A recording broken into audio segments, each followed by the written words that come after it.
Welcome to Sasi சமையல் சுவை. இன்றைக்கி நம்ம பார்க்க போகிறது கொஞ்சன் பொரிச்சது. கொஞ்சன்னு சொன்னால் நீங்கள் பார்த்தாலே வீடியோலேயே பார்த்தா தெரிஞ்சுக்குவீங்க. ப்ரான்ஸுக்கு தான் கொஞ்சன்னு சொல்கிறோம் கேரளாவில். இங்கே வந்துட்டு தமிழ்நாட்டிலே வந்துட்டு ஒரு இடத்துல ஒரு மாதிரி சொல்லுவாங்க. நிறைய இடத்துல எறான்னு சொல்லுவாங்க. ஆனால் தஞ்சாவூர் பக்கம் பார்த்திங்கன்னா ராட்டுன்னு சொல்லுவாங்க.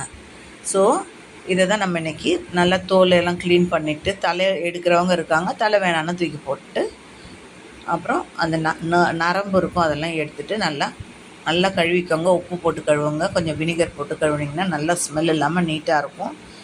அதுக்கப்புறமா மிளகாத்தூள் போட்டுக்கோங்க. அதுக்கப்புறம் மிளகாத்தூள் காஷ்மீரி சில்லி போடுறேன், அதனால் நிறையா போடுறேன். உங்களுக்கு வேணும்னா கம்மியாக போட்டுக்கோங்க, காரமாக இருக்க மிளகாவாக இருந்தால். போட்டு மஞ்சத்தூள் அண்ட் உப்பு இவ்வளோதான் போட்டு நல்லா இந்த மாதிரி பெசரி வச்சுருங்க.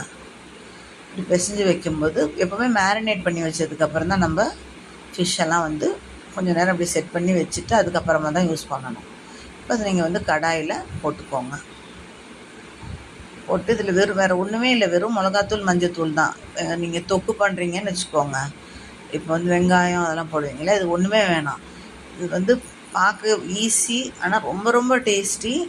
நீங்கள் ப்ரான்ஸ் இது மாதிரி செஞ்சீங்கன்னா அதுக்கப்புறம் வேறு ஒரு மாதிரி செய்கிறதுக்கு இஷ்டப்படாது உங்களுக்கு. இதுதான் இருக்கிறதுலே பெஸ்ட்டாக இருக்கும். அது கூட கொஞ்சம் கறிவேப்பிலை போட்டுக்கோங்க, கொஞ்சம் தண்ணி ஊற்றிக்கோங்க. அலசிட்டு அந்த பாத்திரத்தில் இருக்க மசாலாலாம் அலசி போட்டுருங்க, தண்ணி ஊற்றிடுங்க. மல்லித்தூள்லாம் போடவே வேணாம், அதில் வெறும் மிளகாத்தூள் மஞ்சத்தூள் தான் போட்டு நல்லா இப்படி ஒரு கலக்கிட்டு வச்சுக்கோங்க.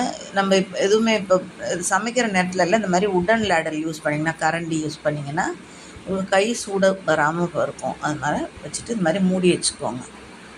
மூடிட்டு அது அந்த மசாலாலாம் நல்லா பிடிக்கும். வேர்த்து விட்டுருச்சு பாருங்கள், மசாலா நல்லா பிடிச்சிருச்சு. இப்போ நல்ல மேலே அந்த கிரேவி அப்படியே பிறண்டு வந்திருக்கு பாருங்கள்.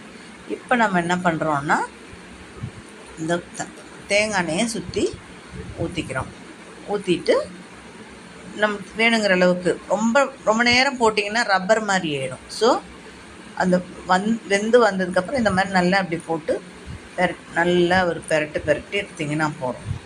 இது ரொம்ப ரொம்ப டேஸ்டியாக இருக்கும்.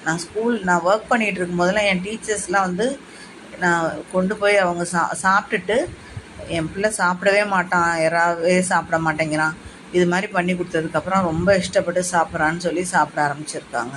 அதே மாதிரி நிறைய என்னுடைய ரிலேட்டிவ்ஸ் வீட்லேயுமே எல்லாருமே இது இந்த மாதிரி பண்ணால் ரொம்ப டேஸ்டியாக இருக்குதுன்னு சொல்லி சாப்பிடுவாங்க. எங்கள் ஹஸ்பண்டு, என் குழந்தைங்க எல்லாருக்குமே ரொம்ப ரொம்ப பிடிச்சது. ரொம்ப ஈஸி.